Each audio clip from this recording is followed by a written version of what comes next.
setinggi-tinggi yang diatur manajemennya sebaik mungkin. Tapi kenapa jadi? Hasilnya bukan dari dia, dari Allah. Jadi kita sunatullah untuk mengatur itu namanya husnul tadbir. Tapi hasil jangan yakini dengan usaha kita, hasil daripada Allah. Allah berfirman, fa iza azamta fatawakkal Allah. Apabila kamu sudah bercita-cita, maka hasilnya tawakal kepada Allah. Jadi apapun hasilnya itu kita tidak akan sedih, karena kita tahu itu daripada Allah. Dan Allah memberikan yang terbaik buat kita walaupun zahirnya tidak baik, walaupun zahirnya mungkin bertentangan dengan nafsu, tapi hakikat ini dia baik. Maka yakin kepada Allah ini merupakan yakin akli. Yakin akli bukan yakin zati. Yakin akli bagaimana? Cinta kepada Allah itu cinta akli, bukan cinta syahwat. Kalau cinta kepada perempuan, cinta kepada anak, cinta kepada harta, ini cinta syahwat namanya kan. Tapi kalau cinta kepada Allah ini cinta akli. Apa contoh cinta akli? Seperti kita sakit. Kita sakit ingin minum obat.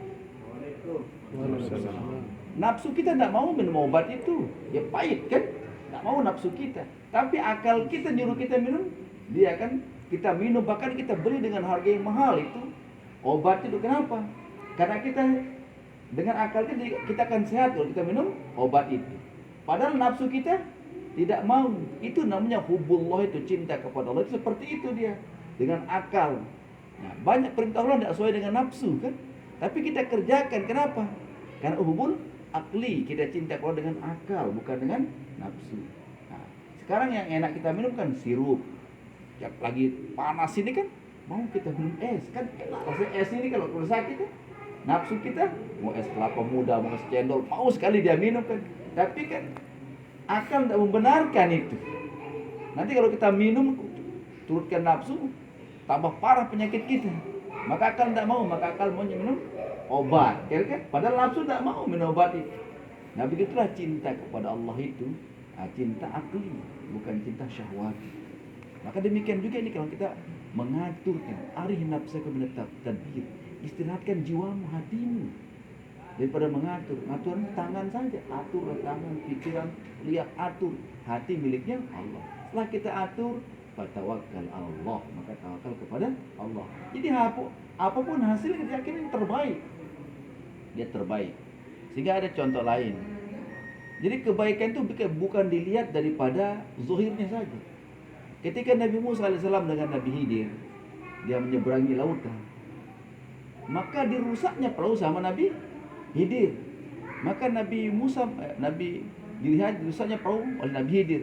Nabi Musa mengatakan, kenapa kamu rusak perahu ini? Ditegur karena nanti tenggelam manunya. Tenggelam apanya?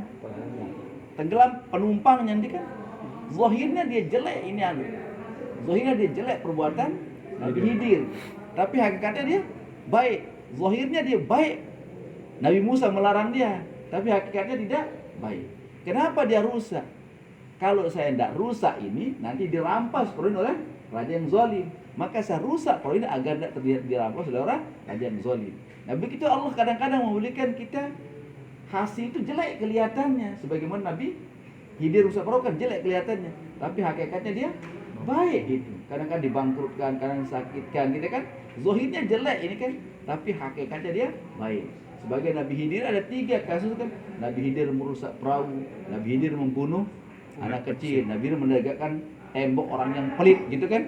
Nah, tapi hakikatnya dia baik. Begitulah ini kalau hati kita tawajuh kepada Allah.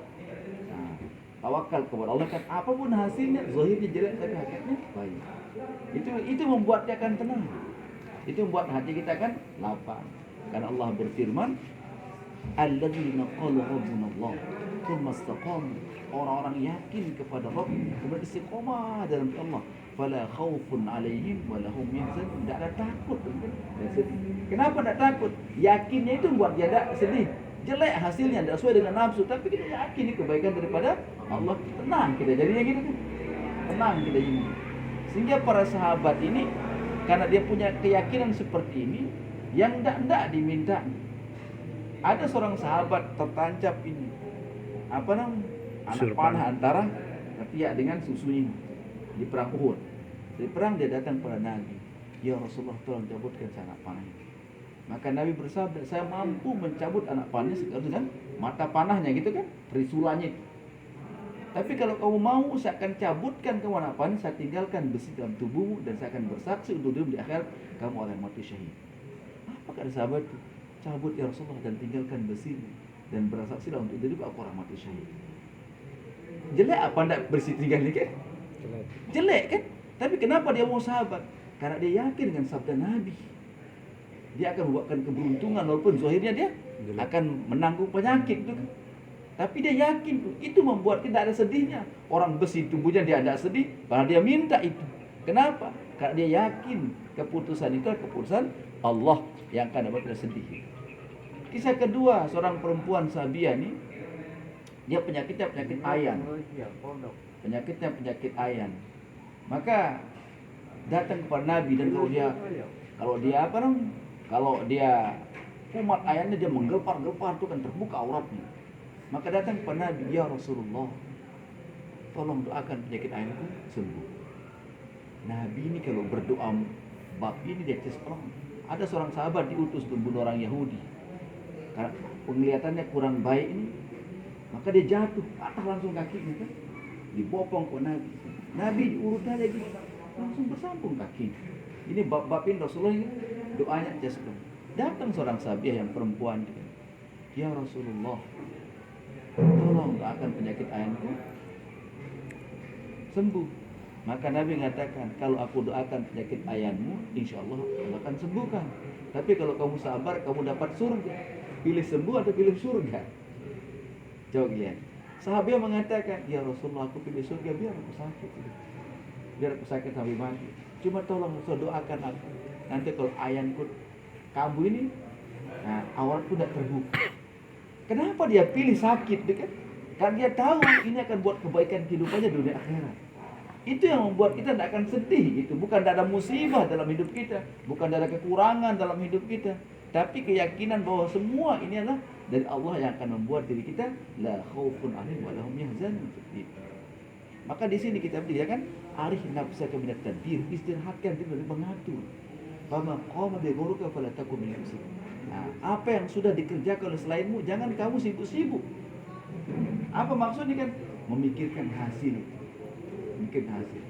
Sehingga dalam Al-Quran banyak sekali ayat yang menerangkan tentang Allah tanya, "A'antum tazra'unahu am nahnu zari'un?"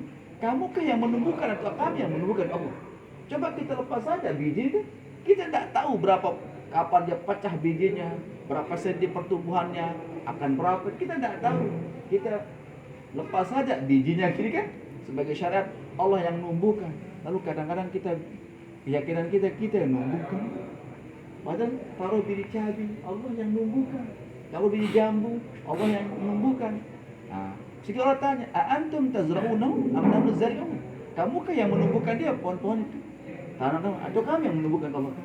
Ini namanya istifham ingkari di mana Nabi.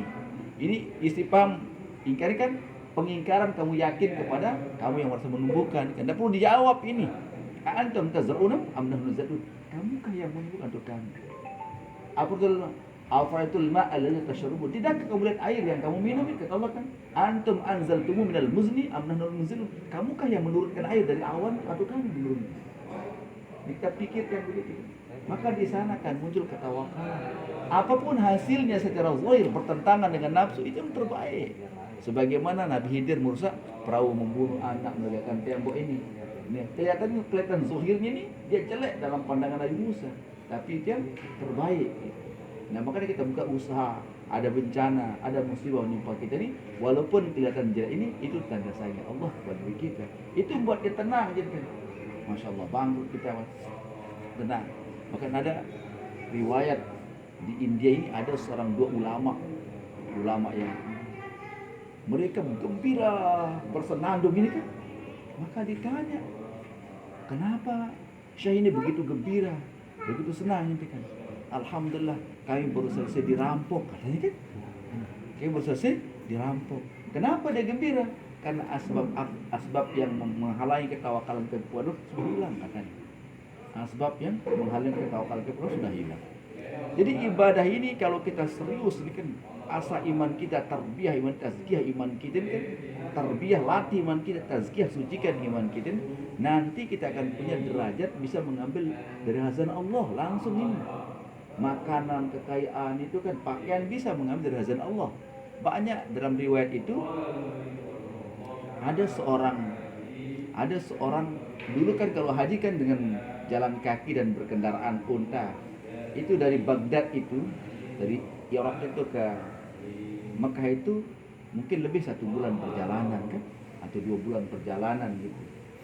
Maka kumpul orang di pusat pemberangkatan haji lah di Baghdad itu, mereka akan berangkat haji. Ada seorang yang compang-camping, pakaian rambutnya kusut gitu kan. Dalam rombongan itu ada seorang wali ngomong, ini orang ini apa namanya? Ini orang yang akan menjadi beban aja nanti di tengah jalan gitu kan. Maka hatinya pada orang itu mengatakan itu, noleh orang ini kan. Woi, kata, la tadabil zon. Jangan kamu ikuti prasangka. Inna ba'da zon, itu sungguh sebagian prasangka dosa. Ya Allah, ini bukan orang sembarangan. Ditahu hatiku kan. Silang dia. Hilang begitu, saya lihat dia sholat. Saya tunggu dia selesai sholat itu. Saya ingin minta maaf sama dia. Dia salam-salam mengatakan, Allah menerima taubat orang yang bertobat dengan betul-betul. 2 kali sudah ditahu hatiku orang-orang ini kata gitu kan. 2 kali di hati. Maka hilang tuh dia. Terus berjalan kan berminggu-minggu. Kemudian sampai di suatu tempat yang ada sumurnya, tempat mereka istirahat. Maka dia di sumur itu dia jatuh lotanya. Lota kalau di Indonesia jarang, lota ini seperti ceret itu. Kalau di India ada orang punya lota wudhu gitu kan. Orang punya wudhu untuk lota. Lota namanya kan seperti ceret itu gitu kan. Dia untuk ngambil wudhu gitu. Jatuh lotanya ke dalam sumur itu. Maka dia mengatakan, ya Allah, lota ini saja yang kumiliki. Lota ini saja yang kumiliki. Jangan kau haramkan aku untuk menggunakan. Maka naik air sumur itu. Air sumur, air sampai hati lota juga naik. Maka diambil air dengan lotanya. Kemudian dia berwudhu. Setelah dia berwudhu, diisinya lota dengan air. Kemudian diambilnya pasir. Tunggang, tinggal. Dikocoknya terus. Dikocok. Assalamualaikum. Waalaikumsalam. Itu dia. Setelah dikocoknya dia minum. Maka datang orang yang suuzon tadi kan. Berikan aku sebagian yang Allah Anda berikan kepadamu. Kau mau katanya kan. Maka dikasih saya minum, tidak pernah saya minum minuman selezat itu katanya. Kayak selezat itu kan, kayak sendawa bagaimana rasanya kan. Saking nikmatnya kan. Sampai kenyang betul saya minum dia. Sampai 3 hari saya tidak makan. Ini orang-orang yang bisa mengambil hazanah Allah dari amalan langsung. Ada seorang wali Allah tingkat lebih rendah dengan wali Allah juga kan. Dia berjalan di pinggir pantai kepanasan. Ya hausnya ini luar biasa, putus leher saking hausnya. Kemudian wali menanyakan, kau ingin minum? Tidak, kata dia malu, ini kata gengsi. Malu. Tapi sudah kayak di set inannya kan, kayak dijerat, putus lehernya. Kau mau minum? Maka wali diginikan dia saja di lautan itu. Tahu-tahu ada air kan. Digini dan air apa? Air apa? Air tawar. Nah ini memang amalan agama bisa kita mengambil hazan Allah. Itu sholat kita bisa mengambil hazan Allah langsung. Jadi para wali itu sebagai para nabi bisa keluar air dari jari-jarinya gitu kan. Jadi ada beberapa riwayat tentang mukjizat Rasulullah SAW.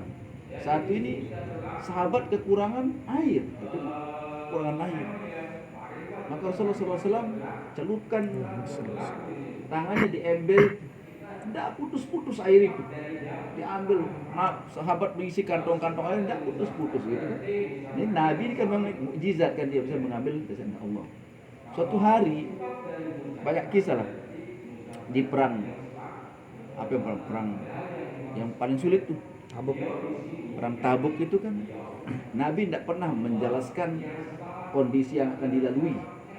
Taskil pergi berperang, tidak pernah kecuali perang Tabuk.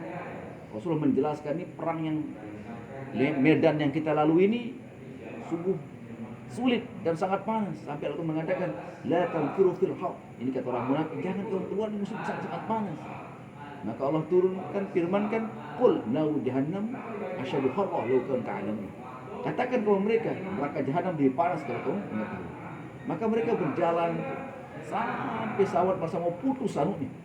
Akhirnya saking panas, ada menyebelah untan di arsnya itu, dalam untan itu berair, ada air.